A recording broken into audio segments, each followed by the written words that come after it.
महीना अपन शरीर छोड़ के दूसरे के में घुसाए के पैदा कर दे लोग। सोचे कहीं कान से लड़का हो गए, कहीं ताक देले से लड़का हो गया। तो इसलिए मैंने कहा कि हमारी बेटी भी ओरिजिनल है, बेटा जिसको हम शादी के लिए यहाँ लाए हैं ये भी बेटा बेदाग है। जितना लोग हम नहीं जा, सीता जी जमीन में से निकल गई, वो के मानल जाला। राजा दशरथ घड़ा में से 10 हाथ नीचे जमीन के। हाँ, घड़ा राजा जनक हर चला सोने का हर वो तो सीता जी का बात करत हुआ तो सीता जी ना, सीता जी की बात करत हुआ तुमसे। हार में जौन खूरा लगेला टेबर भाई, जौन फारवा में खूरवा लगेला वो है सीता। ओमन से निकल गई सीता जी। यहाँ तनी सा ठंडा लग जाता, तनी सा गर्मी लग जाते तो बच्चा के प्लांट डॉक्टर किन दिखावा, यहाँ दिखावा। राजा जनक नीमी ऋषि के जंघा मथल गए, जिसे कोल्हू में पेरल जाला, वैसे मथल गल। तो जंघवा में से मथले के बाद जनक राजा भाई विदेह कहे गए, हड्डी ना उनके में। तो यह कुल तहाव हमहन का बेहड्डी करना ना, विदेह का मतलब बिना देह का। अब भगवान जाने कैसे भैले वह लोग हुए। केहू ताक दिलस कहीं, केहू खीर खैले से हो गल, केहू बखीर खैले से हो गल। दोनों का वो समय जना है कि कनेक्शन एक कर रहा है, चारादानी और बच्चेदानी दोनों कनेक्शन एक कर है। तब ना मन से ढिला तो मन घुसुर जा। बड़ी बड़ी विडंबना है।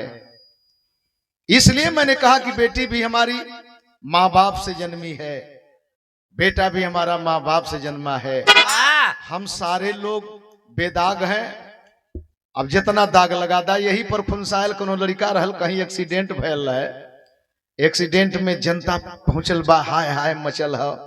एगो लड़का गल कल का बात है, करे राम मारे महाराज हत्या। कल राम और महाराज हुए कौन? कुछ लोगों से पूछलत, केहू कह दिलस वही में कि यमराज हुए, वह मारल। कल कि सब देवी देवतन का हम मंदिर स्थान देखत है, यमराज का कहीं हम चर्चे न सुनली। तो देखल जा वो कलस लड़का की आज हमहू घर द्वार छोड़त है, आ इनके देखी के तब वापस आई। गए अपन स्मरण करे लगल। स्मरण करते करते यमराज के समझ में आल की धरती पर पहला व्यक्ति है जौन हमार पूजा करत, एक दर्शन देवे लाख। अले काला कलूटा भैंसा पर, कल आँख खोल बेटा, मैं प्रसन्न हूँ, जो चाहिए तुम मुझसे मांग लो। लड़का अखिया मुल्ला ही मुल्ले कहता कि के हुआ तुम, जे के हम बोलावत है वो हुआ कि दूसर के कल नहीं बेटे आँख खोल, मैं वही हूं जिसको तू चाहता है। और जब आँख खुलल देखत है कि काला कलूटा भैंसा और इहो विशाल काय शरीर वाला, कलश की देखही में खतरनाक लगत है, मुआवत जरूर हुई। कल महाराज तो ही हुआ, तो ही मुआवला जिया वाला। कल तू अपनी बात बता, क्या चाहिए तुमको, क्यों मुझको याद किया है? ओकर दिमाग में तो गुस्सा भरल है कि अनेरिया लड़का जात रहा स्कूले और के धक्का लगा के मुआ दिलस। कल की महाराज देबा, कल मांग ले बेटा, दिल खोल के मांग ले। कलश की सही बोलिया, सही बोलिया, कल वचनबद्ध है हम, मांग ले। कलश की जौन जौन मांगब तो देबा न, कलश की एकदम दे दे। तो लड़का पहला बर मांगत था कि तोहरे भैंसवा के सिंघिया जौन हैसे है मुर्रा है, उस सोज हो के हैसे का सट जाए। कहला कि भैंसवा बदे काहे के मांगत हुई, तई अपने बदे मांग। कल जौन मांगत है तवन दया, आ नहीं तो न करा। कहला कि यहाँ मस्त भैंसा का सिंह ऐसे हो गई। अब मने मने सोचत है कि अब मजा आई।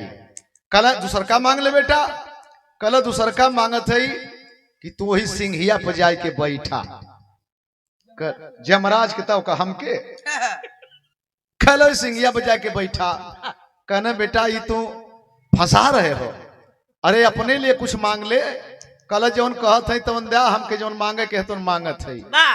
भैंस के सिंह पर बैठल है जब भैंसा के तब ले 1.5 इंच पार कर गई, पीछमा से जाए के खोद के कलश की यार भैंसवा हिला दिलस मुड़िया।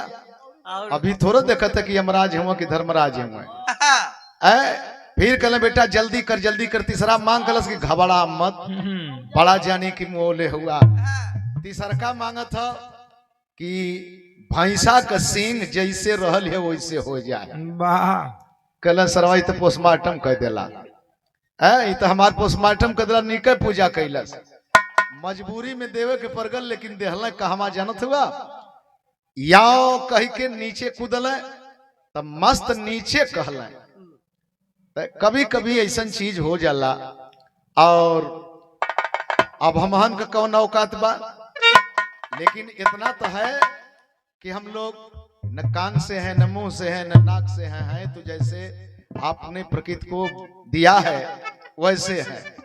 ये लिए हम कहला कि नकली मत बनौली, असली है असली है, नकली है तो नकली है।